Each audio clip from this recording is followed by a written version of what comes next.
Et le retour pour cette seconde période ici au stade Tata Raphaël. Bénin 1, Burkina Faso 1. Tout va se jouer dans cette seconde période. Si jamais les deux formations ne parvenaient pas à se départager à l'issue des 90 minutes, on ira tout droit vers une séance de tir au but. Légère domination en première période des Blancs du Bénin. Siaban, 9 tirs pour le Bénin, 6 contre 6 pour le Burkina Faso, mais dans le jeu, beaucoup plus de précision dans les passes et beaucoup plus d'actions dangereuses pour les Béninois.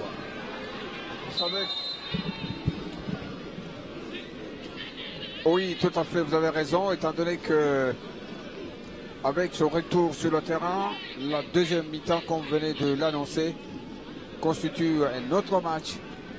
Car là, il y a eu des orientations de directives, de corrections des fautes commises sur le terrain par les 22 acteurs. Les deux entraîneurs ont eu tout le temps de pouvoir s'adresser à leurs joueurs.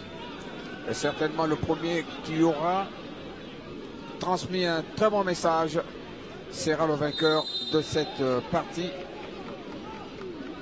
Le Bénin et le Burkina Faso ont jusqu'à présent chacun son destin à main. L'attaque burkinabé, tout comme l'attaque béninoise, se sont un tout petit peu débrouillés pour déstabiliser les défenses adverses. Mais l'une comme l'autre a réussi ne fût qu'un but. Le premier sur penalty, le deuxième sur un centre coupé d'une tête piquée. Et voilà donc on attend dans cette deuxième mi-temps celui qui peut prendre le meilleur sur son adversaire. Ouais, petite faute de main. Attention danger, hein. Hassan trompé par le rebond du ballon sur cette pelouse toute neuve. Je vous rappelle que le tenant du titre, à l'occasion des Jeux de la francophonie précédents, disputés en Côte d'Ivoire à Abidjan, c'est le Maroc qui s'était offert dès lors la médaille d'or devant la Côte d'Ivoire et les Aigles du Mali prenant la médaille de bronze. Maroc, 2 victoires dans ces Jeux de la francophonie, dans ces tournois de football, tout comme le Canada et le Congo. Le Canada avait remporté le titre en 1989, une victoire 4-1 au Maroc. Ensuite en 1994, c'est la France qui a remporté la finale 3-2 face à l'Égypte.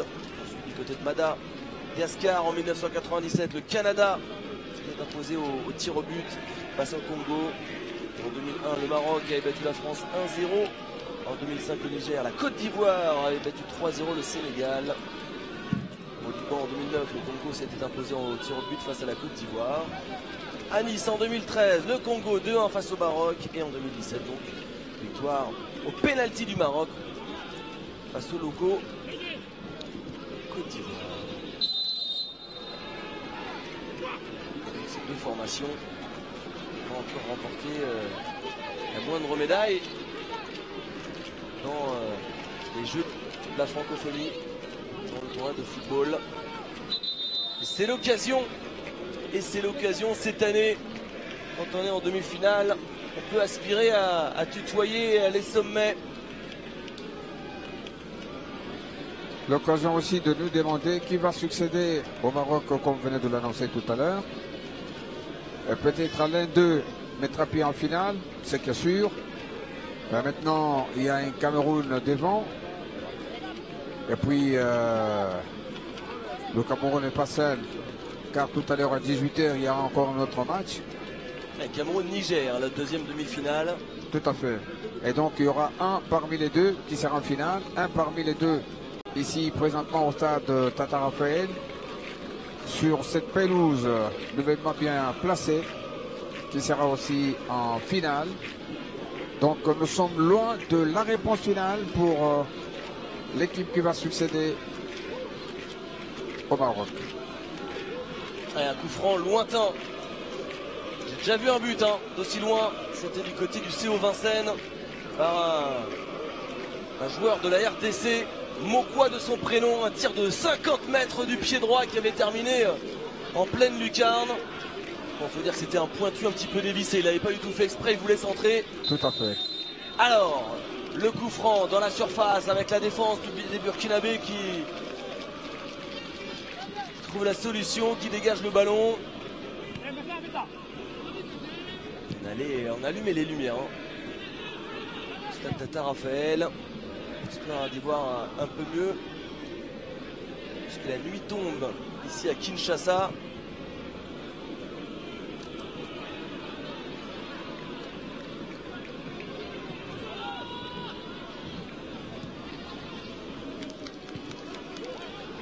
Ce stade Tata Raphaël, pour votre information, est planté en plein cœur de la cité d'ambiance dénommée Matongé.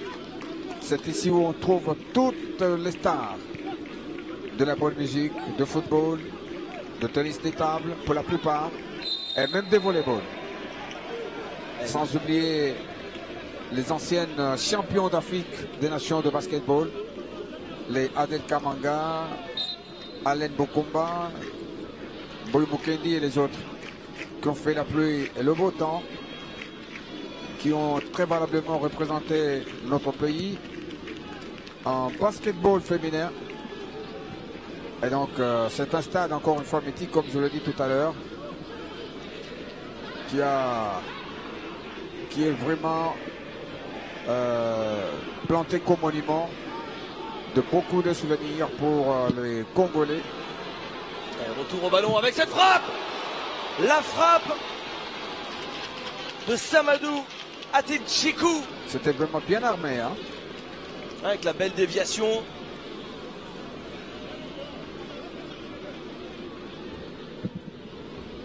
Allez, dégagement du gardien. Ouais, deux joueurs béninois, la retombée du ballon contre un seul du Burkina Faso. Demande de dédoublement en bout de ligne, la vitesse, la précision technique, le centre au deuxième poteau. Ballon qui va être conservé dans l'escarcelle des Béninois. C'est Tchétchéo qui est sollicité. Ouais, Tchétchéo, il s'est fait déposséder du ballon. Et derrière on joue en profondeur pour faire parler la vitesse de l'attaquant Séoné, le premier buteur qui va chercher un corner. Le tout premier de cette première mi-temps en faveur de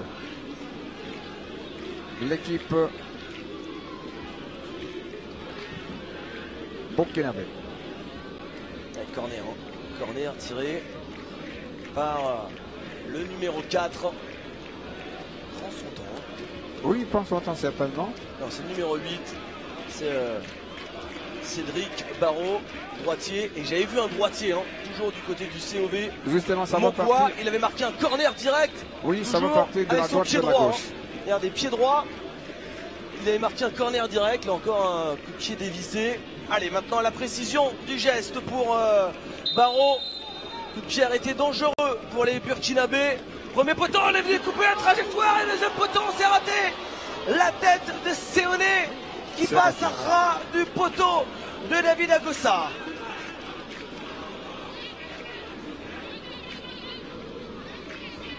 J'ai bien dévolu que ce stade Tata Raphaël retrouve l'ambiance d'antan. Et ça me rappelle encore plusieurs matchs joués par les clubs. Dans le cas du championnat local, championnat national, Coupe du Zaïre à l'époque, même les matchs de la Coupe d'Afrique de club champion ou de vainqueurs de coupe à l'époque. Eh ben, Ricky Mavouba, paix à son âme, le père de Mavouba, qui a joué au championnat de première division de France, première ligue. Eh ben, les corners comme celui-là. Rio Mavuba, joueur des Girondins de Bordeaux. Voilà, exactement. et donc ça terminait la course au fond de filet. Et on l'appelait sorcier. Le sorcier. Le sorcier des Bandundu, des Ndombe. Il faudrait un sorcier pour débloquer la situation à l'occasion de cette première demi-finale. Allez, tutoyer les sommets, se qualifier en finale. Les deux équipes en rêve. Il faut mettre les moyens de ses ambitions.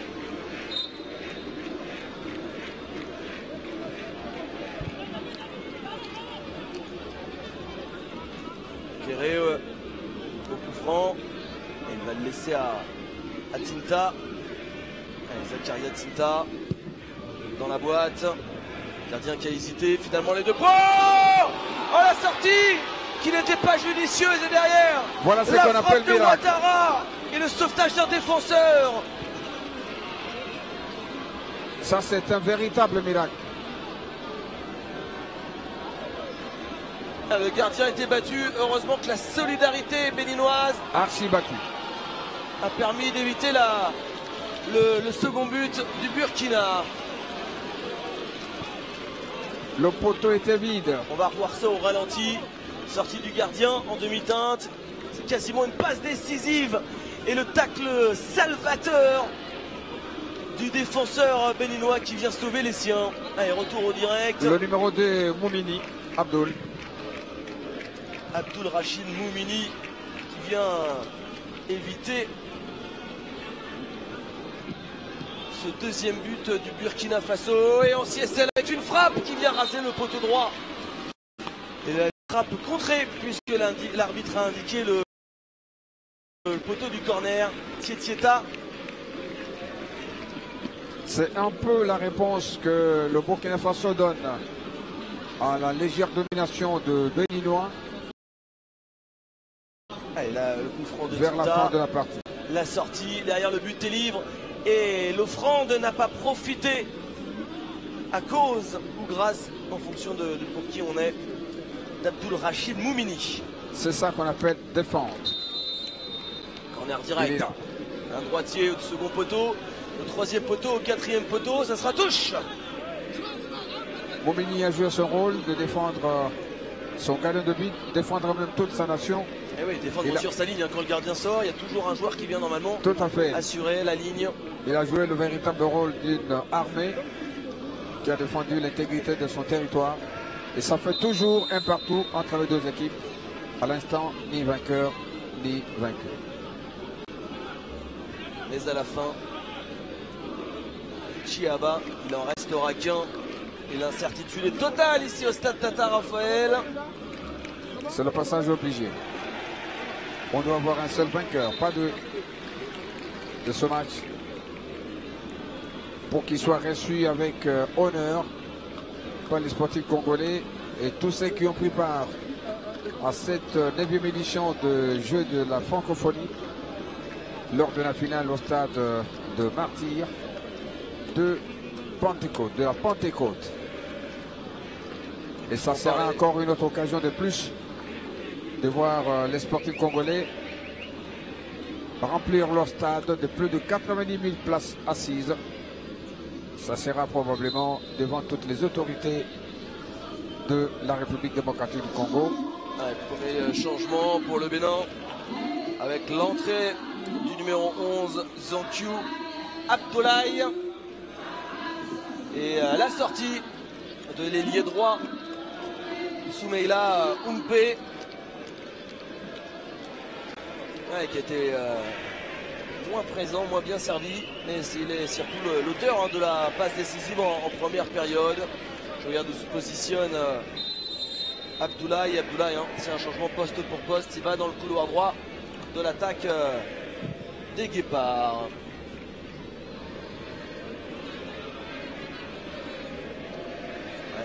Zigzag pour empêcher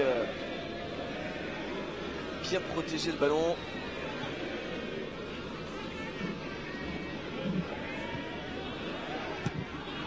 Voilà, c'est bien joué en retrait.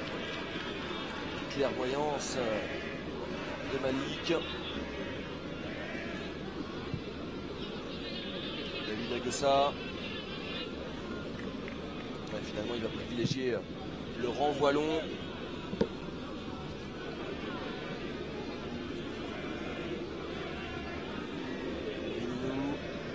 Allez, on retrouve le joueur préféré de notre consultant de Chiaba. Ciao, Caro. L'homme à tout faire. Et c'est encore lui le porteur du ballon sur cette action. Il cherche à qui donner. Allez, le centre, non, toujours pas. On va contourner l'obstacle une fois de plus. Tunnel à l'autre. Allez, dans l'axe. Atikikou. Hassan.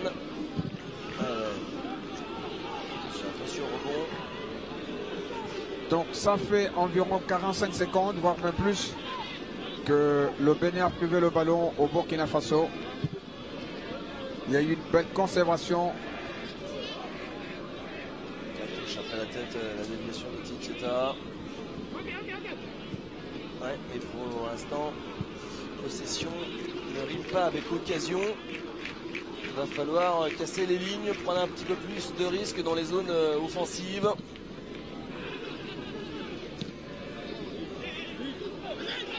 Le défenseur qui tombe, tire lointain, la tentative de 40 mètres, c'était osé.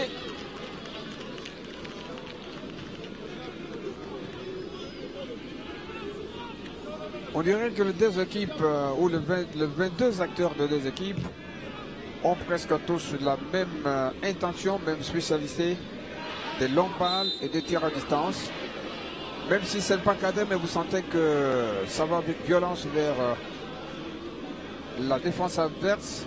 Et si le gardien n'est pas prudent, il peut encaisser. L'arbitre, je ne sais pas ce qu'il a vu non plus. Le tacle était parfait sur le ballon, peut-être les deux pieds en avant.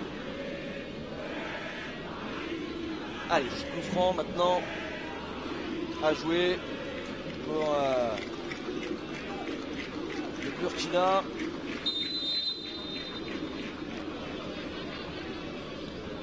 Oh, la frappe directe, c'était osé. Zakaria Tinta est doté d'une super frappe de balle, mais là, il y avait certainement mieux à faire. Ça fait plusieurs fois que les deux équipes font le choix de la frappe de loin. Ça manque de réussite, ça manque de précision, et peut-être même d'un petit peu de puissance. Oui, mais lorsque la première tentative ne paye pas, il faut carrément changer, jouer collectivement, céder le ballon à un partenaire mieux placé, au lieu de gaspiller le ballon pour rien. Comme c'est le cas sur ce coup franc, auquel nous venons d'assister. C'est Ciao, rompu à l'exercice du pressing. Ne parvient pas à récupérer la possession du ballon. Allez, la belle diagonale pour alerter le côté gauche. Mauvaise connexion. Derrière un contre qui se profile, bien joué. Allez, il y a eu le début de la proposition en attaque. Derrière, on revient dans l'axe. Et Ciao, Caro, côté gauche. Signalé en position de hors-jeu.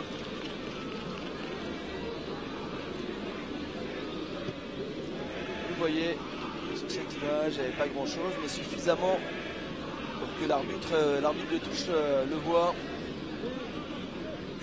Le dégagement de Tinta. Ouais, vous avez deux fois qui perd le ballon dans l'axe comme ça. Ciao Caro devant lui, il a quelqu'un. Ah, pourquoi ne pas laisser l'avantage? Oui, c'est parce qu'il y a un partenaire touché. Ouais, c'est Imouran Hassan. Mal retombé. On va revoir ça. L'arbitre a bien voulu assister la personne en danger au lieu de laisser l'action se poursuivre, même si l'avantage était du côté de son club. Il devait être sûr de l'état de santé de la victime. Il y a eu certainement collision entre les deux acteurs. Mais voilà, donc le service médical a fait son boulot. Le joueur béninois va poursuivre le jeu, ou alors il sera remplacé par l'un des trois que nous voyons sur l'autre petit écran. Ouais, les remplaçants avec notamment Sobour, Atanda Roufet ou Olatunji Selimilimi qui était lui titulaire à l'occasion des matchs précédents. Choix de l'entraîneur. Allez. On arrive souvent à trouver Vininou, mauvais contrôle. Et la déviation, c'était bien joué. Magré. Allez, côté droit maintenant. Demande de dédoublement. Allez, Barreau le centre. Allez, le contre. Peut-être mettre de la vitesse. Faire parler les cannes. À Kidjikou. Et le deuxième carton jaune de la partie. Le premier pour le Burkina Faso. Mais on parle peut-être pas de faute intelligente, mais cette faute avait un intérêt.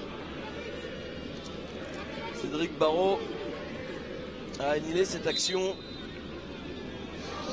Il n'avait pas une autre solution, il a vu qu'il y avait un danger permanent contre son équipe. Et il a préféré se faire victime, se faire violence, se rendre victime, pardon, commettre cette faute au lieu de laisser son équipe encaisser un but. Changement d'attaquant, la sortie de Titieta, le numéro 9, et l'entrée d'Aruna Brema Diko, qui lui aussi était titulaire lors du match précédent. Action pour le Bénin, avec le joueur qui s'écroule, et l'arbitre qui annonce que c'est une faute. Ça devient une monnaie courante pour ces 22 acteurs.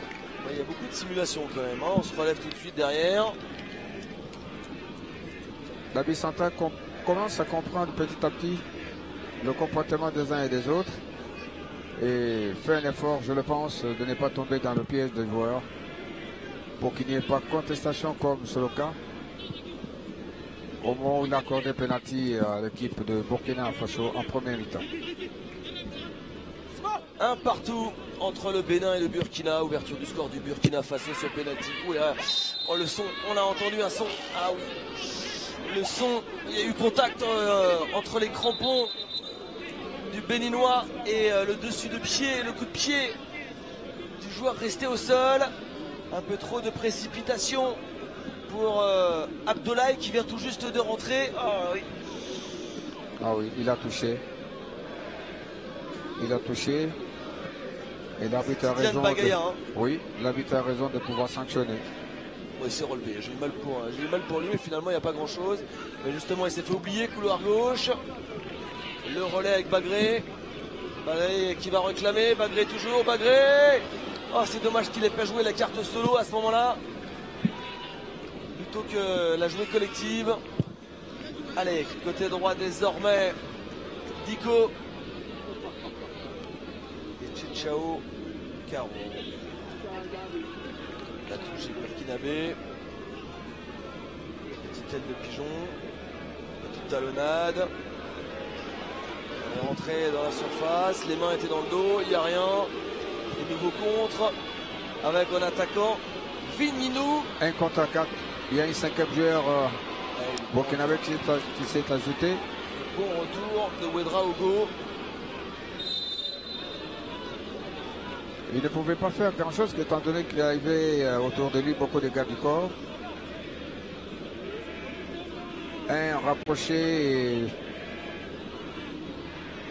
Ah voilà, il y a eu une touche de la part du capitaine. Peut-être que l'arbitre n'a pas vu. Nous jouons la 23e minute dans cette deuxième période. Toujours un but partout. Vous l'avez dit, en cas d'égalité, on passe directement aux 5 tirs de but. 5 tirs de opération. 5. Ça peut aller plus loin, ça peut aller plus loin. C'est jamais, et ça peut surtout mettre à mal l'heure exacte du second match. Par exemple, en 2017, lors des jeux précédents, le Maroc, un partout face à la Côte d'Ivoire, avait gagné au tir au but 7-6. Et nouveau carton jaune, l'œuvre. Le deuxième pour le Bénin. Ouais, c'est donc Tchétchéo Caro sanctionné par l'arbitre et le jeu se durcit. Moins de rythme dans cette seconde période, moins de propositions offensives. On est en retard, hein. Il est en retard, Tchétchéo Caro.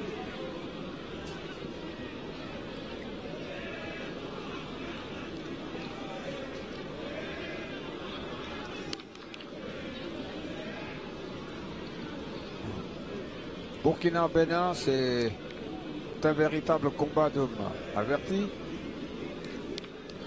Il y a détermination dans un camp tout comme dans l'autre.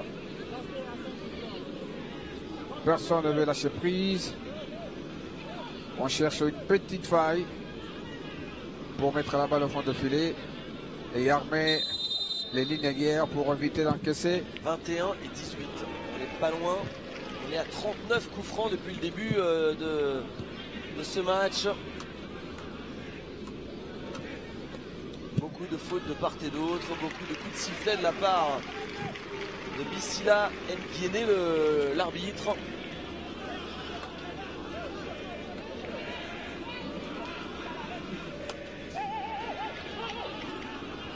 Une longue touche. Et carton jaune pour qui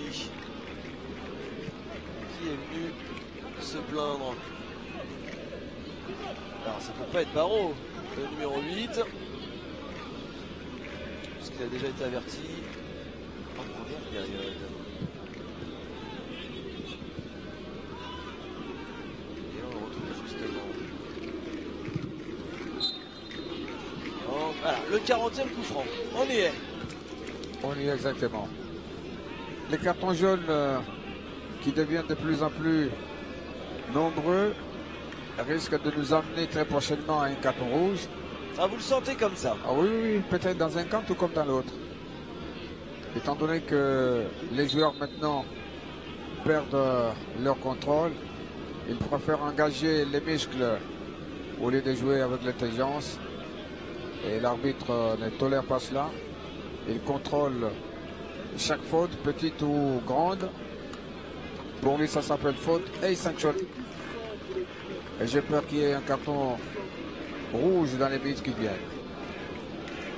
Encore un coup franc qui peut être joué en termes de longue balle par le Burkinabé. Allez, dans la surface béninoise, mais c'est bien dégagé.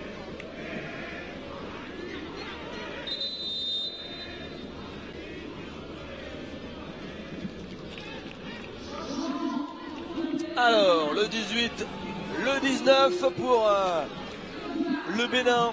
L'entrée de Gabriel Moulero et de Dialilou Ibrahim. Sorti du remuant attaquant. Bienvenue Joachim Vininou. Et la sortie de Samadou Atidjikou, le buteur pour le Bénin.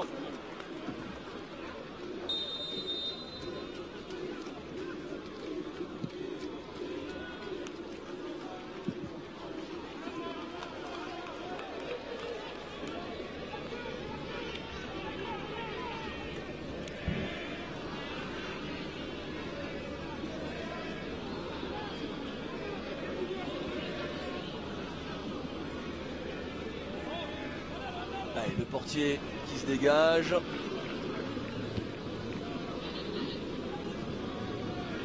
Allez, mauvaise déviation. Un petit peu moins présent, hein, Chao Caro en seconde période. Tout à fait.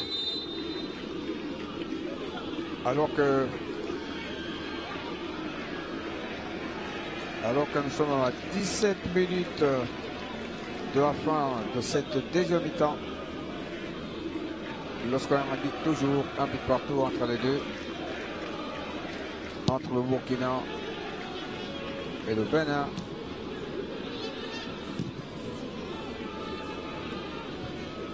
Mais il faut reconnaître quand même qu'il y a eu une baisse de tension par rapport à la première mi-temps.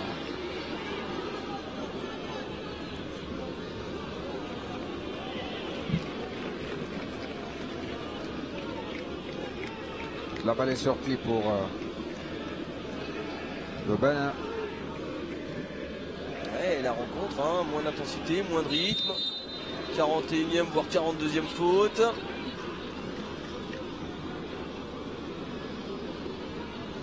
Finalement, hein, la personne, le joueur, enfin, en tout cas la personne sur le terrain qu'on aura le plus vu en action, c'est peut-être Bissila N'Guéné, l'arbitre.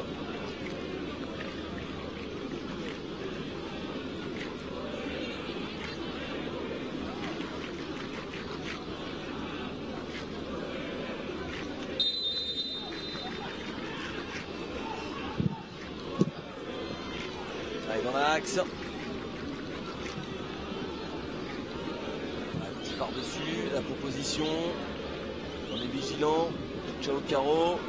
Protection du ballon qui va sortir des limites du terrain. Ce serait une touche pour le Burkina.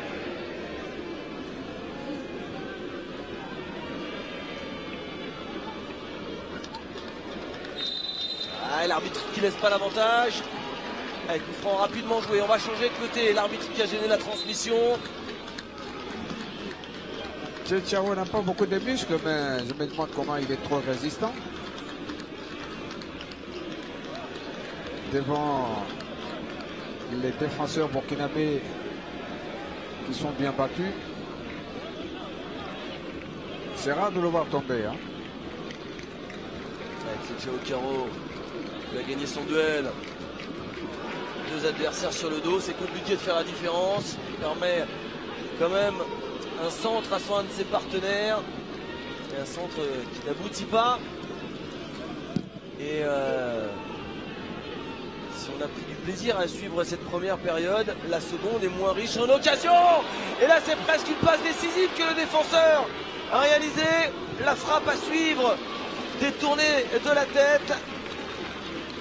Libo Ismaël Seon s'est essayé à la frappe. Le buteur face au Congo pour l'instant ne parvient pas à trouver la solution face au Bénin. Tout à fait. Là, il y a eu un réveil un peu tardif de joueurs burkinabés, que la surprise a failli aider, mais malheureusement, ils ont trouvé une ligne défensive bien fermée, complètement fermée, qui ne leur a pas permis de battre pour la deuxième fois le gardien de but et peut-être sur son corner. Allez, Barreau au corner. Corner sortant au deuxième poteau, une tête béninoise. Allez, la déviation derrière, attention le contre possible peut-être pour les Blancs du Bénin. Avec beaucoup de joueurs qui attaquent la ligne d'avantage. Allez, la touche qui va être jouée rapidement évidemment. Laisser gagner du temps sur les défenseurs. Allez, il est un peu enfermé. Belle défense. Séoné, tout seul, il attend, non, il attend quoi? Il attend le soutien d'un partenaire qui arrive, Barreau pour Séoné qui lui remet. Séoné est dépossédé sans faute.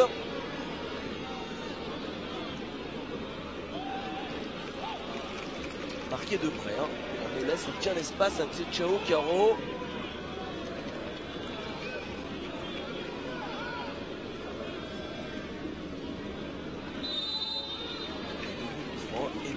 Faute.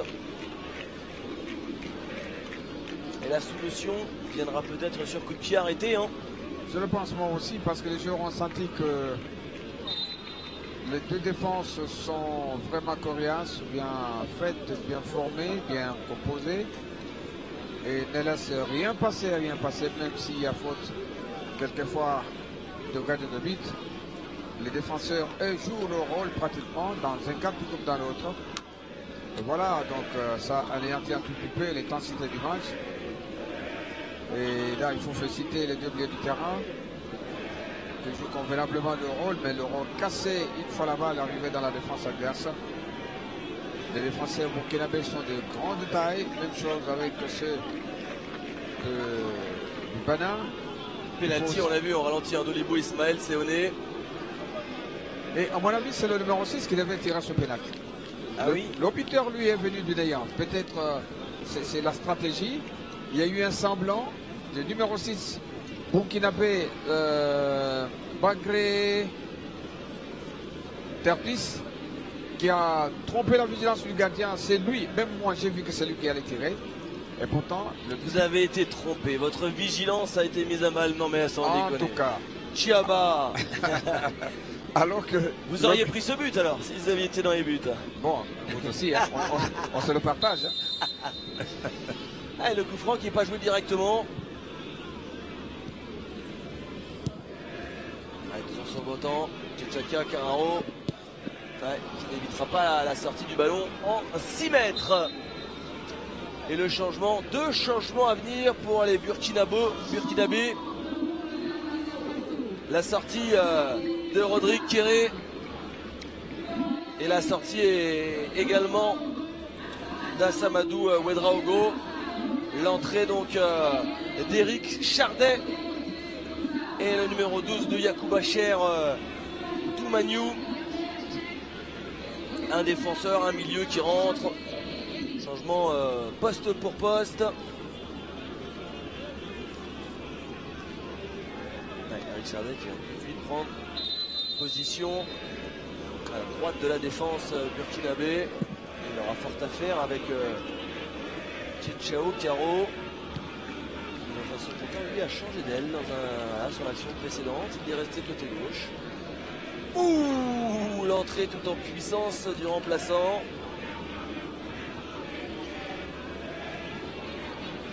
Et il nous reste 9 minutes de temps réglementaire. Ouais, mais là... c'est pas sûr que ça se décante parce qu'il ne s'est pas passé grand chose en seconde période. Tout à fait. Maintenant, les 22 acteurs sont obligés d'être prudents. Oh la grosse faute! Oh le nouveau carton! Quelle oh faute. Le coup franc dangereux à l'avantage des Burkinabés. On va revoir ça au ralenti. Mais grosse faute de la part de René Akakpo qui vient cisailler, découper. Pour rien. Et pourtant, Ibo Ismaël Séoné, regardez. Ouais, là il y avait danger, carton jaune largement mérité. Indiscutable. Indiscutable. 5, 6, 7 côté béninois. Alassane, Agakpo et Tchétchao avertis d'un carton jaune. Attention. Et là, si le tireur burkinabé est calme, précis, intelligent, il va certainement donner l'occasion à son équipe de pouvoir prendre l'avantage sur le Bénin. Parce et que tir de coup franc dans cette zone-là, c'est Ouattara. Oui, là encore. À mon avis, à cet endroit-là, c'est un petit but, un demi-but à 50%. Une chance sur deux de voir un but. On va voir ça. Ça va faire la beauté du spectacle. Ce qui est sûr, c'est qu'Abdoulkader Ouattara, buteur contre le Sénégal, aimerait bien doubler la mise à l'occasion de cette demi-finale et envoyer sa formation au Stade des Martyrs pour le tout dernier événement sportif. Événement tout court des Jeux de la francophonie. David Agossa qui place son mur. Ouattara, il n'est pas tout seul à côté du ballon. Il y a Zakaria Tinta aussi. Est-ce qu'ils ne vont pas jouer à deux? Non. Alors, direct. La consigne est donnée. Peut-être il va soulever ou direct. Il va peut-être soulever une pichenette pour permettre à ses attaquants de grande taille de pouvoir battre le gardien.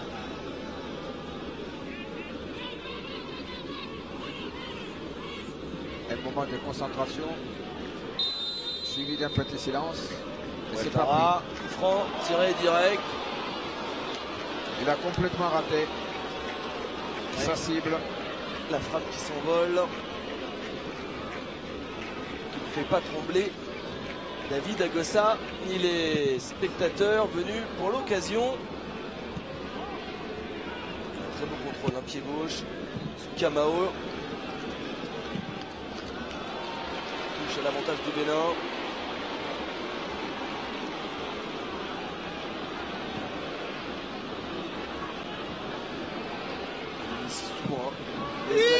C'est ciao. Nous sommes au moment où... vous y avez cru là, je vous ai vu vous enflammer. Nous sommes au moment où il ne faut jamais encaisser un but. Alors vous avez un joueur préféré, et dès qu'il tire, vous y croyez. Il m'a convaincu, il vous a convaincu, il a convaincu tout le monde. Il y a encore le joueur béninois. Il n'a pas été décisif. Il est très remuant, il crée le danger, mais pour autant... C'est à la fin du bal qu'on paye les musiciens. Alors il a beau jouer de la musique. C'est un bon passeur, mais il n'est pas bon tireur. Allez, ce contre, on le retrouve. Caro, Tchétchao Caro, la vitesse est au rendez-vous. Malgré presque 90 minutes dans les jambes. Et la frappe au premier poteau. Ouais, ça manquait de puissance pour Gabriel Moulero. Il pouvait encore avancer de 2-3 pas, pourquoi pas, avant de prendre la décision de figer le gardien de but, très faiblement. La relance sur Kamao, côté gauche. Alors qui va sortir directement des limites du terrain. Et on se dirige dans moins de 5 minutes vers une séance de tir au but. Il faudrait aller vite parce que le prochain match est prévu dans un quart d'heure. fort possible que la rencontre suivante ne commence pas. D'ailleurs, les joueurs, je ne sais même pas où est-ce qu'ils vont pouvoir s'échauffer. Il serait peut-être déjà dans les vestiaires. Dans les vestiaires, oui. Et s'ils veulent se réchauffer à l'instant, c'est pour un combat de boxe, ça peut aller. Hein. Je vous rappelle que ce stade est mythique pour ce combat de boxe qui a eu lieu en 1974 entre Ali et Joseph Foreman. Et Foreman. Et le ring était placé là au centre. Le public a attendu jusqu'à 3h du matin pour que ce combat-là soit vécu par tous. Ceux qui étaient à la télévision, ceux qui étaient dans Est-ce que stade. vous y étiez, vous? Non, en ce moment-là, j'étais en Bujimaï, à l'intérieur du pays, au Kasaï oriental, la ville du diamant industriel. Et donc, je suivais mes distingués grands frères et confrères à la radio comme à la télévision, Chipopo, Chipopo, Kabala Mwanambo et Bassou Gazinga, qui commentaient sur ce match-là. Et sur ce combat-là, oui, effectivement, c'était un match de boxe. Pour l'instant-là, il a failli avoir un but aussi. Hein. Thiabar, il faut être vigilant parce que vous avez des super anecdotes, mais là, on a négligé cette action. Et on voit que les joueurs, pour le match d'après, viennent d'arriver. Et vont donc être contraints et forcés de s'échauffer. Vous avez cherché la sortie des sur la piste et sur la... Ça doit être le Niger en blanc là-bas. Le Niger va évoluer en blanc. Et le Cameroun short orange. Et les supporters du Cameroun qui viennent rentrer.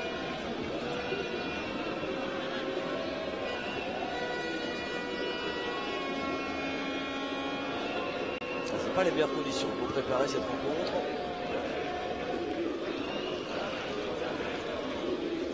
Et sur les bancs, des remplaçants, on se dit que ça va jouer à pas grand chose. Avec cet arrêt, l'arbitre est obligé de récupérer quelques minutes, peut-être à 2 minutes maximum, je crois. Allez, on a pris son temps. Le corner va pouvoir être tiré. Avec toujours Cédric Barrault.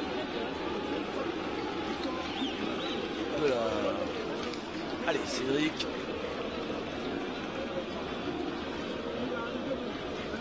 Beaucoup de joueurs, hein. Burkina Faso qui sont montés dans la surface. C'était trop court au premier poteau.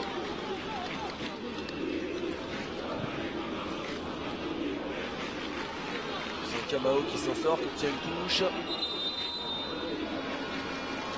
Et un dernier changement pour les dernières secondes de cette rencontre. La sortie, là, il va être triste, de David Tchechao Caro, qui ne participera pas à l'éventuelle séance de tir au but. Remplacé donc Passobourg à Tandar fait. Je crois que l'entraîneur a tenu compte de qualité physique et technique de celui qui vient de monter à la place de donc à Tanda, à la place de Tchechao. Et il a certainement pensé aux 5 tirs au but. Et une longue touche. Duel aérien.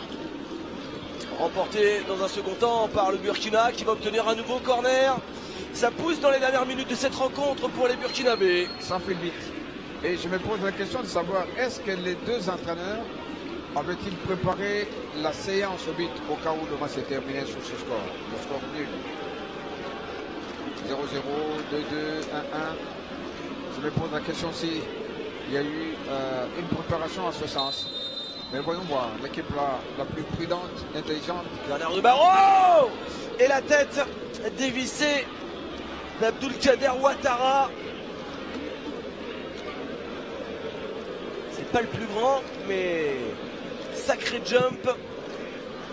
Au moins, il ne parvient pas à cadrer sa tête.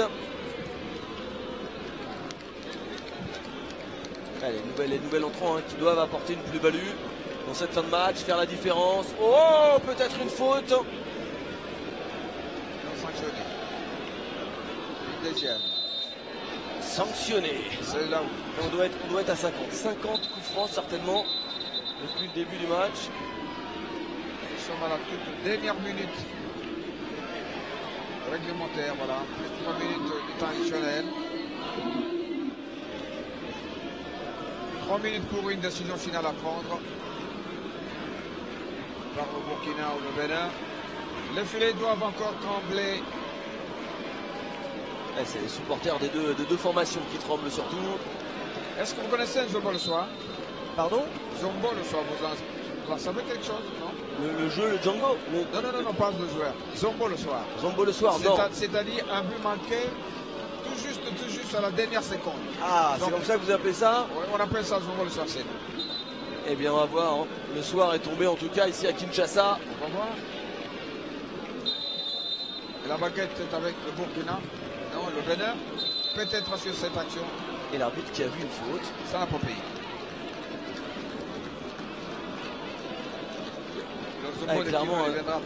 Clairement, cette seconde période a manqué de rythme. Oui, il y a eu baisse de tension, baisse d'intensité. Long dégagement.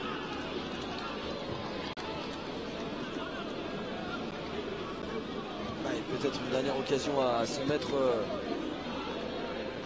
sous la main. Côté droit, le tacle décisif. Hassan qui repousse l'échéance. Et longue touche. Longue touche avec Eric Chardet. Il va offrir un 6 mètres. 6 mètres. On reste là. Le suspense reste complet. Qui va l'emporter finalement? Mystère. Ce qui est sûr, c'est que le match suivant, la prochaine demi-finale entre le Niger et le Cameroun, ne commencera pas à l'heure. Oui. Il y aura peut-être 5-10 bonnes minutes de retard. Mais l'essentiel est que ce match-là ait lieu.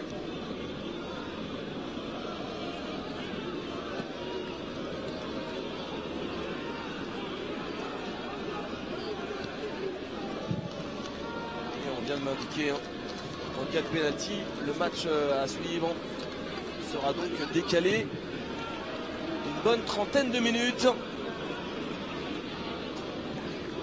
Oh la grosse faute, le tacle par derrière, deux Burkinabé au sol, coup sur coup. Ça devient un combat physique maintenant. Oui, mais là, avec plus de 50 fautes, on a eu le droit à une boucherie.